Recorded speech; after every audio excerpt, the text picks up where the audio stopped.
नमस्कार दोस्तों, मेरा नाम है ज्योति थपलियाल और आप लोगों का स्वागत है मेरे चैनल शेयर बॉक्स में। तो फ्रेंड्स, आज मैं जो है एक बहुत ही छोटी सी आदत है जो हम लोगों की, उसके बारे में डिस्कस करना चाहती हूँ। तो वो आदत है प्लास्टिक से रिलेटेड। जनरली आजकल जो है जो भी हम लोग सामान खरीदते हैं, चाहे वो खाने पीने की चीज़ें हों, चाहे वो कुछ भी आइटम हो, चाहे घर का ही आइटम हो, वो भी प्लास्टिक की पैकेजिंग में आता है। तो जनरली हमारी जो आदत होती है प्लास्टिक के पैकेट को काटने की।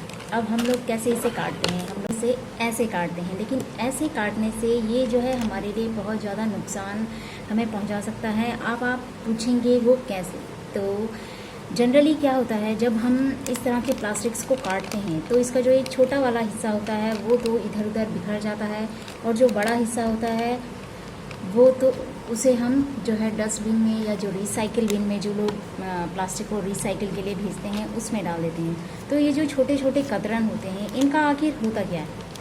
तो ये जो कतरन होते हैं, ये जो छोटे छोटे कतरन होते हैं, चाहे हम लोग रोड साइड में देखें, रोड साइड में भी कई लोग क्या करते हैं, खाते हैं पीते हैं और इधर उधर प्लास्टिक को फेंक देते हैं। तो ये जो प्लास्टिक कलेक्ट नहीं हो पाता है, ये प्लास्टिक हवा से या पानी में बहकर, आजकल वैसे भी बरसात चल रही है तो बरसात में आप देख रहे होंगे पानी के साथ कितना सारा कूड़ा बह के आता है।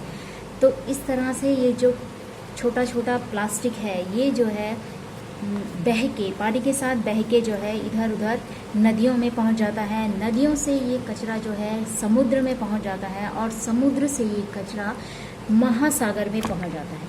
अब आप सोचो, महासागर में पहुंच गया तो क्या हो? आप यकीन नहीं करेंगे, महासागर में इस तरह से जो ये छोटा छोटा जो प्लास्टिक है, छोटा छोटा जो कतरन है प्लास्टिक का, जो प्लास्टिक कलेक्ट नहीं हो पाता है, उन प्लास्टिक से एक पूरा टीला बन चुका है। और ये इन टीलों की संख्या 5 हो चुकी है। आपको यकीन नहीं आ रहा होगा तो आप अपने फ़ोन से भी इसे सर्च कर सकते हैं। इसके लिए आप अपने फ़ोन में जाइए, फ़ोन में आपके गूगल होता है, गूगल में सर्च कीजिए गार्बेज पैच आइलैंड। फ्रेंड्स, मैं इन पिक्चर्स को आपको इसलिए नहीं दिखा सकती क्योंकि मेरे पास इन पिक्चर्स की कॉपीराइट नहीं है। तो आप अपने फ़ोन से इसे ज़रूर चेक कीजिएगा। इसे चेक करने में बहुत ज़्यादा टाइम नहीं लगेगा, और जब आप इसे खुद से चेक करेंगे तो आपको खुद पता चलेगा कि प्लास्टिक किस तरह से पूरी दुनिया में फैल रहा है, हमारे चारों तरफ फैल रहा है। और हो सके तो अपने बच्चों को भी ज़रूर दिखाइएगा। जिस प्लास्टिक को हम लोग लापरवाही से ऐसे ही फेंक देते हैं, वो प्लास्टिक देखिए किस तरह से चारों तरफ धरती पे फैलता जा रहा है। और एक टाइम ऐसा आएगा जब चारों तरफ प्लास्टिक ही प्लास्टिक होगा। जैसे इंसान प्लास्टिक को नहीं खा सकता है, तो ये देखिए ये जानवर कैसे इसे खाना समझ के खा लेते हैं, और जो कि इनकी मृत्यु का कारण बनता है। और इसी तरह से बहुत सी ऐसी प्रजातियां हैं जो कि विलुप्ति की कगार पे हैं, सिर्फ़ और सिर्फ प्लास्टिक की वजह से।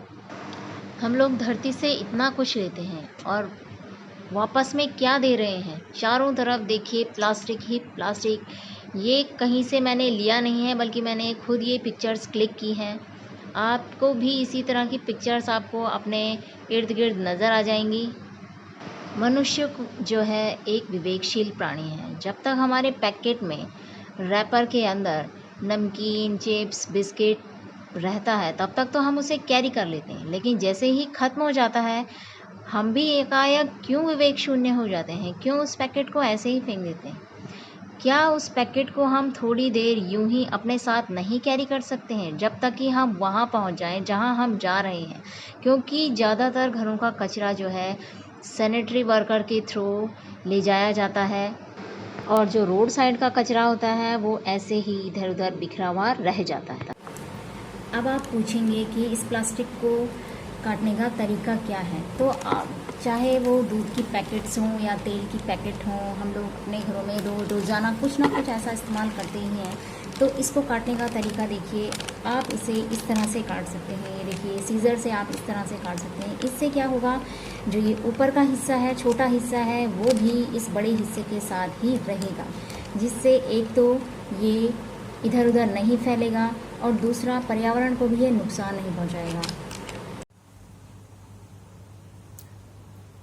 ये देखिए, ये सारे जितने भी पैकेट्स हैं हम लोग घरों में यूज़ करते हैं, तो ये पैकेट्स मैंने सारे जो है इसी तरह से काटे हैं, ये देखिए।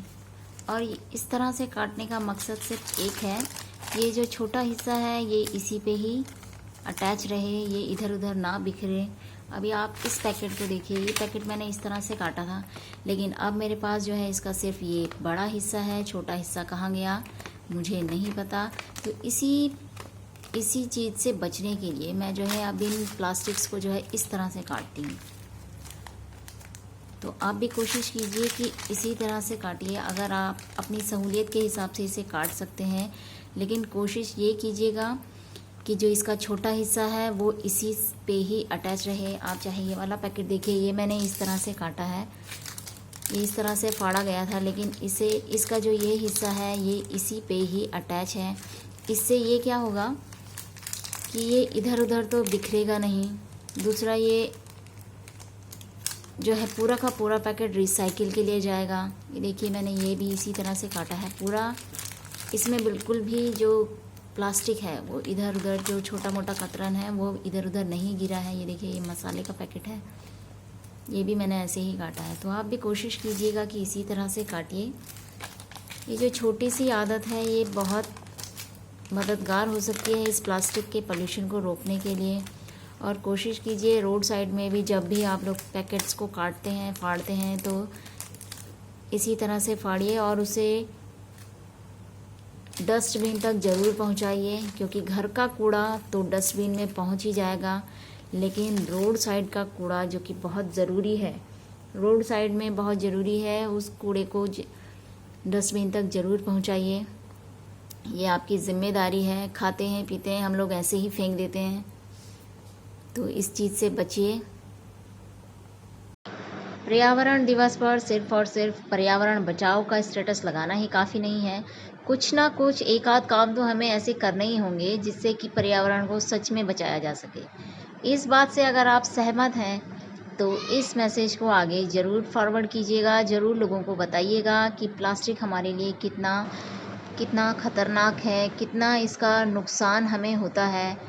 जब भी प्लास्टिक डिकम्पोज होता है, विघटित होता है, तो उससे कुछ ऐसे केमिकल्स, कुछ ऐसे पदार्थ निकलते हैं जो कि बहुत तरह की बीमारियों का कारण बनते हैं और जो कि पानी को दूषित करते हैं। आपने कई बार देखा होगा आपके इर्द गिर्द एनएसएस के स्टूडेंट्स द्वारा या कुछ एनजीओज़ के द्वारा स्वच्छता अभियान चलाया जाता है। कुछ दिनों तो साफ रहता है, लेकिन कुछ दिनों बाद फिर वैसे ही हो जाता है। ऐसा क्यों है?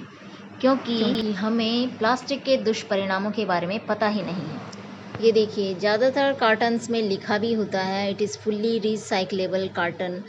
बहुत से ऐसे चिप्स के पैकेट्स भी होते हैं, उनमें भी लिखा रहता है, उनमें भी एक साइन बना होता है do not litter here and there. लेकिन हम लोग कब इन्हें पढ़ना सीखेंगे, कब हम इन चीज़ों को यूज़ करेंगे, पता नहीं। तो प्लीज़ इन्हें पढ़िए, इन्हें यूज़ कीजिए, इन्हें रिसाइकिल बिन तक ज़रूर पहुंचाइए। आइंदा से आप भी इस आदत को अपनाइए और खुद भी जागरूक बनिए और औरों को भी जागरूक बनाइए, क्योंकि जितना ज़रूरी जीना है उतना ही ज़रूरी जागरूक होना भी है। जागरूक नहीं है आदमी तो क्या फ़ायदा है उस जीने का। तो चलिए थोड़ा सा मेरे साथ इस मुहिम में मेरे साथ जुड़िए और अपने स्तर पे भी लोगों को जागरूक कीजिए कि इस तरह से प्लास्टिक को इस तरह से काटिए आप, या आप बाहर हैं, रोड साइड पे चल रहे हैं, तो आप जो है इसे इस तरह से भी फाड़ सकते हैं। ये देखिए ये जो बीच में इसका हिस्सा होता है, इस हिस्से को और ये जो आगे वाला हिस्सा है इसे हल्का सा खींचना है, इससे भी जो है पैकेट पूरा फट जाता है। कोशिश कीजिए कि आप कम से कम वेस्ट जनरेट करें और जो भी वेस्ट जनरेट करें उसे आप रिसाइकिल बिन तक ज़रूर पहुंचाएं, क्योंकि रिसाइकिल बिन में पहुंचाना बहुत ही ज़रूरी है। क्योंकि प्लास्टिक जो है इसकी उम्र अमूमन 600 से 800 सालों तक है। इसका जो लाइफ स्पैन है ये 600 से 800 सालों तक नष्ट नहीं होता है। तो सोचिए इस प्लास्टिक को हम लोग इतनी लापरवाही से फेंक देते हैं। ये लापरवाही ही है कि हम लोग इतने हवा में बिल्कुल ऐसे फेंक देते हैं। हम लोग सोचते ही नहीं हैं कि इस पैकेट का जो ये कतरन हम फेंक रहे हैं, जो प्लास्टिक हम रोड साइड में फेंक रहे हैं, इसका क्या होता है। तो अब सोचिए ये कचरा हम किसके लिए फेंक रहे हैं। हम लोग 800 सालों तक तो हम लोग जीवित नहीं रहेंगे ऑब्वियसली ये कचरा हम लोग अपनी आने वाली पीढ़ियों के लिए ही फेंक रहे हैं। सोचिए हमारी आने वाली पीढ़ियाँ हमारे लिए क्या सोचेंगी। हमारे लिए यही सोचेंगी कि कितने मॉडर्न हमारे पूर्वज थे जो इस तरह से प्लास्टिक को इतनी लापरवाही से फेंक देते थे। तो देखिए, अब आप लोग सोचिए कि आपको क्या करना है और कोशिश कीजिए कि आप लोग भी इसी तरह से प्लास्टिक को कट करें और आगे भी सभी लोगों को ये बताएं। मैसेज अच्छा लगे, कॉन्सेप्ट अच्छा लगे तो आगे भी फॉरवर्ड कीजिएगा, नहीं तो अपने स्तर पे तो लोगों को ज़रूर जागरूक बनाइएगा। Thanks for watching, will meet you soon.